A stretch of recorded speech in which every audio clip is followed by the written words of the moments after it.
Shalom. Kembali lagi bersama saya Pastor Samuel Asaria Rapa dalam program Rema, di mana kita membahas bagian firman Tuhan bersama-sama dari kitab Kejadian sampai kitab Wahyu. Ini penting buat setiap orang-orang yang percaya untuk membaca akan firman Allah secara lengkap, agar kita dapat mengerti rancangan Allah atas ciptaannya, dan khususnya atas kehidupan manusia dan secara pribadi terhadap kehidupan kita masing-masing. Karena Dia Allah yang berkata bahwa firman itu adalah pelita bagi kaki kita dan terang di jalan hidup kita. Karena itu, mari kita akan kembali bersama-sama membacanya. Sebelumnya saya mengajak kita berdoa. Bapa, terima kasih, Engkau baik, Engkau menyertai kehidupan kami. Saatnya kami akan bersama-sama kembali merenungkan firman-Mu. Roh Kudus penolong kami, memberi hikmat dan wahyu mengenal Tuhan dengan baik dan benar dari setiap kebenaran firman-Mu ini. Di dalam nama Tuhan Yesus, kami berdoa. Amin. Saudara, kita sudah berada pada pasal yang ke-7 dari Yosua. Dan saya akan membahas pasal yang ke-7 dan yang ke-8 karena kelihatannya ini bersambung. Nah, dalam pasal yang ke-7 kita membaca, saya membaca di ayat yang pertama dulu.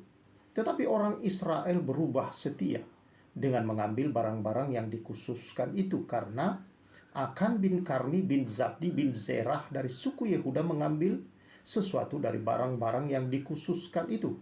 Lalu bangkitlah murka Tuhan terhadap orang Israel. Jadi saudara, ketika mereka sudah merebut Yeriko dan menduduki tanah itu, saudara, maka ada satu kota yang kecil yang tidak seberapa penduduknya di Kanaan itu, saudara, yaitu kota Ai. Dan Yosua meminta para pengintai untuk melihatnya, dan ternyata sedikit saja orang di sana. Dan supaya tidak perlu mengirim banyak tentara, lalu dikirimlah sekitar 3.000 tentara. Tetapi saudara, mereka dikalahkan. Mereka lari dari depan tentara Ai dan meninggalkan kota itu karena ketakutan. Dan ini membuat hati Yosua patah, lalu berdoa kepada Tuhan. Dia bersujud di hadapan Tuhan, saudara-saudara. Tetapi kemudian berfirmanlah Tuhan kepada Yosua dalam ayat 10-11. Lalu berfirmanlah Tuhan, bangunlah, mengapa engkau sujud demikian? Orang Israel telah berbuat dosa. Mereka melanggar perjanjianku yang kuperintahkan kepada mereka. Mereka mengambil sesuatu dari barang-barang yang dikhususkan itu. Mereka mencurinya, mereka menyembunyikannya dan menaruhnya di antara barang-barangnya. Sebab itu orang Israel tidak dapat bertahan menghadapi musuhnya. Mereka membelakangi musuhnya, sebab mereka itu pun dikhususkan untuk ditumpas. Aku tidak akan menyertai kamu lagi jika barang-barang yang dikhususkan itu tidak kamu punahkan dari tengah-tengahmu. Saudara-saudara yang saya kasihi, rupanya Tuhan memberikan perintah supaya barang-barang yang dikhususkan itu, emas-emas dan perak itu, tidak dicuri atau diambil untuk menjadi milik pribadi. Selama ini dalam perang-perang yang mereka lakukan, mereka diperbolehkan menjarah. Tetapi barang-barang yang khusus seperti emas dan perak, hal-hal ini, saudara, biasanya ketika itu Tuhan tetapkan dan Musa tetapkan bahwa kalau barang-barang itu dicurahkan di hadapan Tuhan atau digunakan untuk peralatan-peralatan persembahan kepada Tuhan. Tetapi rupanya ada seorang yang melakukan kesalahan. Dan itu ditemukan dalam suku Yehuda. Lebih khusus lagi dalam sebuah keluarga, dan orangnya adalah Akan. Akibat daripada perbuatan Akan, hadirat Tuhan tidak menyertai bangsa Israel dan mereka dikalahkan, saudara-saudara.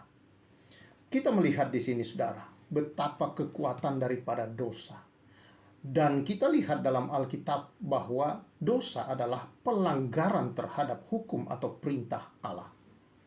Adam dan Hawa jatuh dalam dosa dan mengakibatkan seluruh manusia menanggung dosa, saudara-saudara. Jatuh di dalam dosa dikatakan, atau berdosa, telah berbuat dosa, saudara-saudara. akibat daripada perbuatan Adam dan Hawa. Mereka melanggar perintah Allah. Dan itu menjadi sepertinya turun-temurun. Pelanggaran demi pelanggaran terus terjadi. Dan setiap pelanggaran kita baca dalam firman Allah, selalu harus ada hukuman.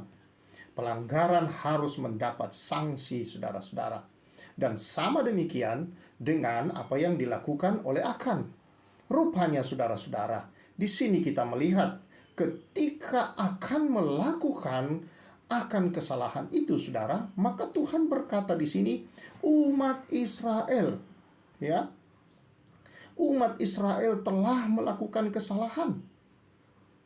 Kita baca tadi ya, ayat yang ke-11. Tuhan berkata demikian, orang Israel telah berbuat dosa. Benarkah orang Israel telah berbuat dosa? Ternyata hanya satu orang, yaitu Akan. Akibat perbuatan Akan itu dianggap bahwa itu perbuatan seluruh orang Israel. Artinya, saudara-saudara, dalam sebuah komunitas, kesalahan satu orang ini ternyata mempengaruhi kehadiran Allah atau pekerjaan atau karya Allah dinyatakan di tengah-tengah sekelompok orang. Dan ini menjadi pelajaran buat kita, bahwa tindakan yang kita buat tidak hanya berpengaruh terhadap diri kita sendiri, tetapi tindakan keputusan-keputusan yang kita buat dalam hidup ini, saudara, adalah mempengaruhi akan komunitas kita, entah keluarga yang lebih besar seperti gereja, atau tempat-tempat lain di mana kita berada di dalam komunitas itu. Ternyata perbuatan kita, saudara, bisa menimbulkan hal yang tidak baik.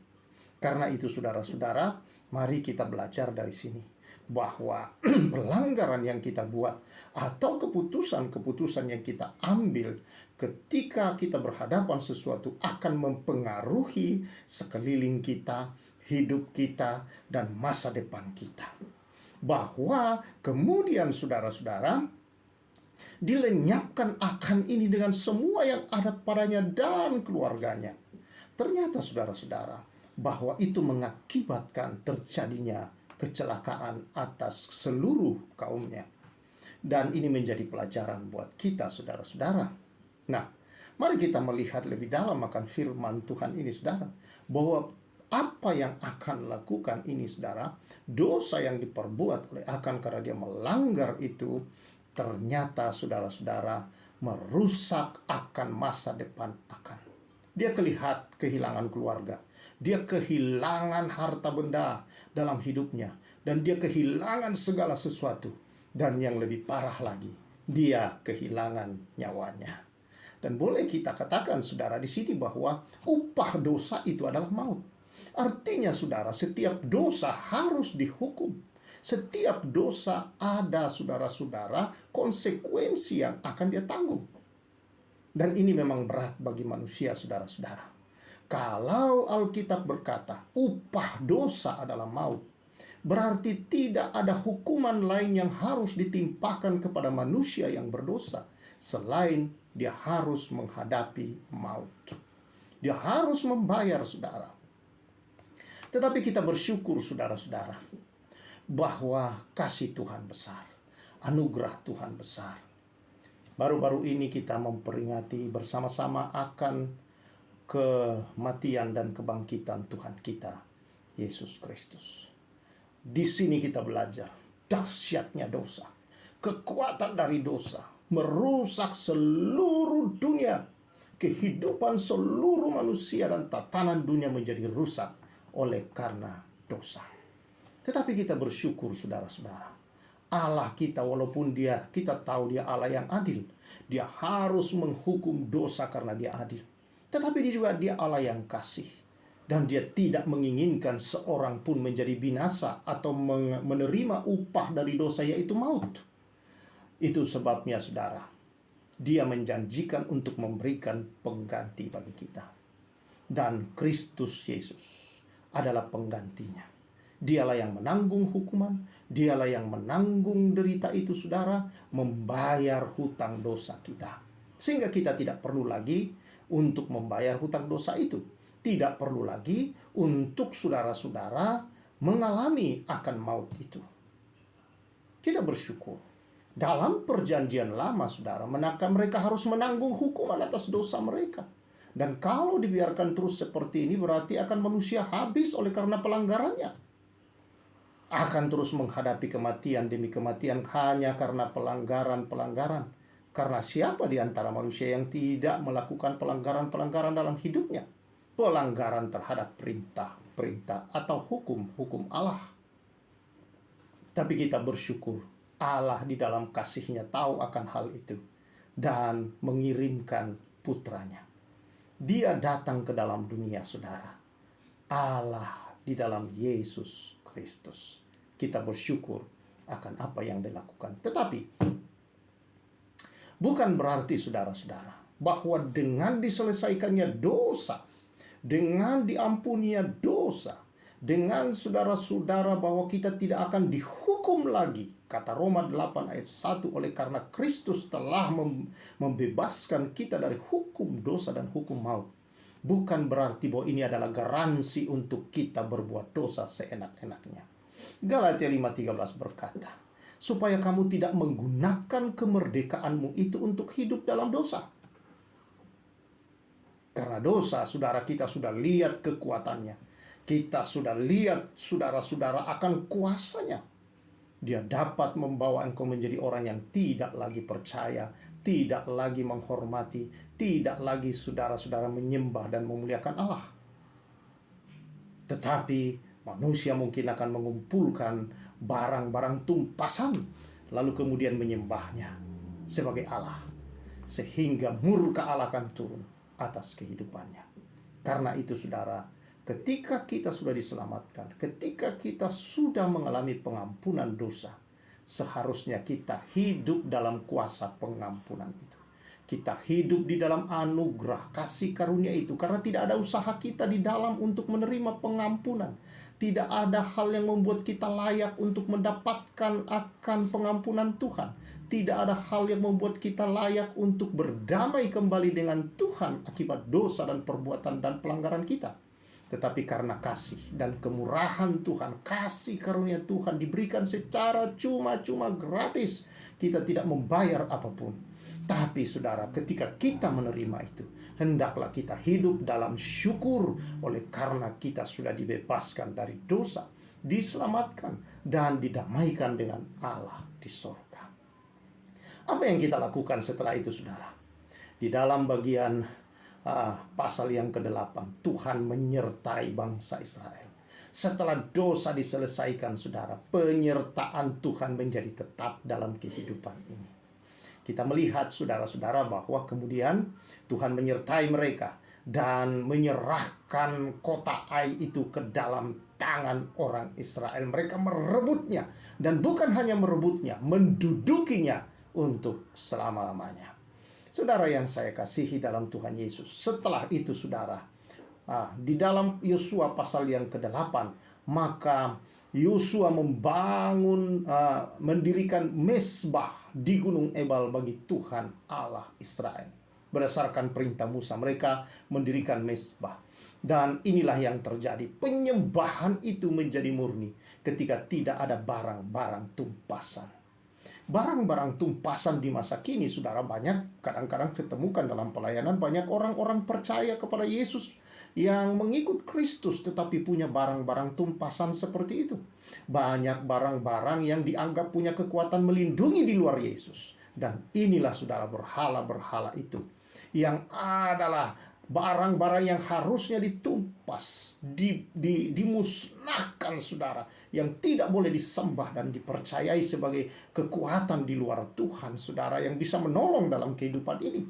Ada orang yang punya untuk bisa melindungi dirinya dari benda tajam, maka itu disebut ilmu kebal. Ada orang yang punya supaya dia bisa menjadi kaya, maka itu disebut pesugihan, dan lain-lain sebagainya. Ada orang yang ingin kelihatan supaya jadi cantik atau tampan, dan itulah yang dipakai, saudara-saudara, dengan susuk-susuk, entah dari bedak, entah dipasang dalam bentuk emas, benang, dan apa saja untuk membuat orang menjadi menarik, saudara-saudara. Dan inilah kuasa-kuasa kegelapan itu, saudara-saudara, yang menjadi harusnya barang tumpasan dosa yang seperti akan perbuat. Dan itulah yang menyebabkan orang tidak mengalami penyertaan Tuhan. Atau kalau dosa itu dibiarkan terus tidak bertobat, sekalipun dia menyatakan diri Kristen, saudara, atau pengikut Kristus, kalau dia hidup di dalam dua hati itu, maka ini yang disebut Kristen KTP, tanpa pertobatan. Maka dosa-dosa akan bertumpuk terus dalam hidupnya, dan murka berarti dia menumpuk murka Allah. Di dalam Roma pasal yang kedua dikatakan demikian, ayat yang kelima. Karena itu jangan tumpuk itu, saudara, di atas hidupmu. Tapi kemerdekaan yang sejati ada di dalam Kristus Yesus. Sudah diberikan kepada saudara dan saya. Hargai, syukuri, hidup di dalamnya. Di dalamnya ada kuasa kehidupan. Di dalamnya ada berkat penyertaan Allah yang membuat persoalan-persoalan hidup seperti musuh bagi kita. Yang membuat kuasa-kuasa dunia yang mau mendatangkan berbagai hal yang tidak baik itu, saudara, dihadapi oleh Allah. Sudah diserahkan Allah ke dalam tanganmu. Engkau pemenang, lebih dari pemenang. Dan saudara-saudara pasti dapat menyelesaikan kalau engkau tetap bersama dengan Allah. Itulah sebabnya kita perlu firman. Firman itulah pelita yang akan menunjukkan kepada kita, menerangi jalan di depan kita, saudara. Supaya apapun yang ada di sana kita tahu itu. Kita tahu bagaimana menyelesaikannya. Karena ada terang yang berjalan di depan kita, yang menerangi kita, sehingga kita tidak akan terantuk, kita tidak akan, saudara-saudara, tersandung, dan kita tidak akan tersesat. Puji nama Tuhan. Ini adalah kasih dan anugerah Tuhan kepada kita, saudara-saudara, bahwa kemudian Yosua membakar korban persembahan. Korban penyembahan yang murni kepada Tuhan adalah penyembahan yang tidak ada lagi, saudara, barang-barang tumpasan. Tidak ada lagi di mana hati kita tertambat di sana kecuali kepada Tuhan. Kalau hati kita masih tertambat kepada sesuatu dari dunia ini, saudara, inilah yang membuat kita tidak mengalami dan tidak merasakan, tidak menikmati akan penyertaan dan kehadiran Tuhan di hidup kita. Tetapi kalau tanya Tuhan, hanya Yesus satu-satunya andalan hidup kita. Ada hamba Tuhan berkata, punya Yesus, punya segalanya. Karena itu biarlah hanya Dia dalam dirimu, hanya Dia dalam pikiranmu, hanya Dia dalam hidupmu, hanya Dia yang kau sembah. Tidak ada tempat hatimu melekat selain kepada Dia. Maka ketika hatimu melekat padanya, semua yang ada padanya adalah bagian warisan dan milik saudara. Tuhan Yesus memberkati kita semua. Dan biarlah kemuliaan hanya diberikan kepada Tuhan yang begitu mengasihi kita selalu. Hiduplah sebagai orang yang merdeka, tetapi di dalam kebenaran Kristus. Puji Tuhan. Dia sudah bangkit. Dosa sudah dikalahkan. Berarti dosa sudah, sengatnya sudah dicabut. Dan dia tidak berkuasa lagi atas hidup saudara dan saya. Tuhan memberkati kita semua. Dan mari kita bersyukur atas anugerahnya. Tuhan, terima kasih atas anugerah-Mu yang besar yang Kau berikan, Kau karuniakan ini kepada kami, ya Tuhan. Membuat kami sadar, Tuhan, bahwa betapa berharga hidup kami karena anugerah, karena kebaikan, karena kasih Tuhan dicurahkan ke dalam kami. Dosa membuat kami tidak bernilai, tidak berharga. Barang-barang tumpasan juga akan membuat kami, ya Tuhan Yesus, bukan menjadi berharga, tetapi justru sedang menumpuk murka Allah atas kehidupan kami kalau hati kami melekat kepada yang lain. Biarlah kami, ya Tuhan, terus hidup di dalam kemurahan Tuhan, bahwa kami bukan hamba dosa, tetapi kami adalah milik dan hamba-hamba daripada kebenaran-Mu. Terima kasih Tuhan. Kami memuji membesarkan Engkau. Berkat-Mu atas umat-Mu dalam nama Yesus. Amin. Puji Tuhan, saudara, berjalan terus dalam kebenaran dan kasih-Nya. Saya, Pastor Samuel Lasaria Rapa, menyampaikan salam restorasi.